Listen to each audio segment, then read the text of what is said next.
Hi, my name is Dave Recurrel. I'm class of 1981. I was a major in engineering technology and I specialized in electronics. I went to school on a Navy ROTC scholarship years ago, and right after I graduated I ended up in the nuclear Navy. I was there for about 7 years, and from that I left the Navy and I joined the South Texas Nuclear Project as a young system engineer in 1988, and I've been at South Texas since then.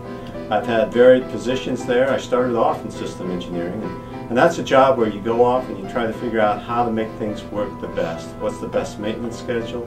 What's the best way to manage components to have the ultimate reliability? I started off in system engineering, and then I went into operations, where I actually got to work in the control room for a couple of years. And from that I worked my way into supervision, first in work control, and then in maintenance management, and finally up to engineering management.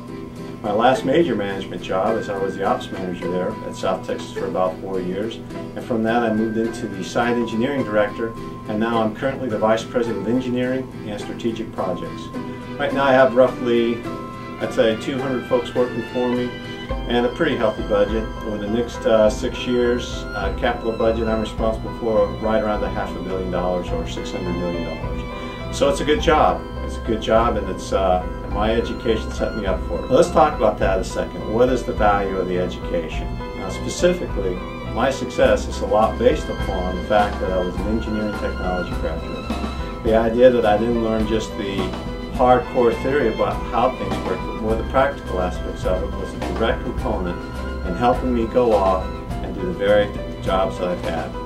It's the capability to apply what you learn in a real world sense, and that's where the real value of the engineering technology degree comes from.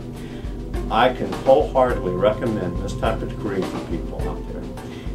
This college offers varied degrees. They offer the engineering technology and electronics, the telecommunications, the mechanical engineering and manufacturing, and lastly industrial distribution, all of which I think are fine degrees, all of which will set you up for success, and I think that you should wholeheartedly consider.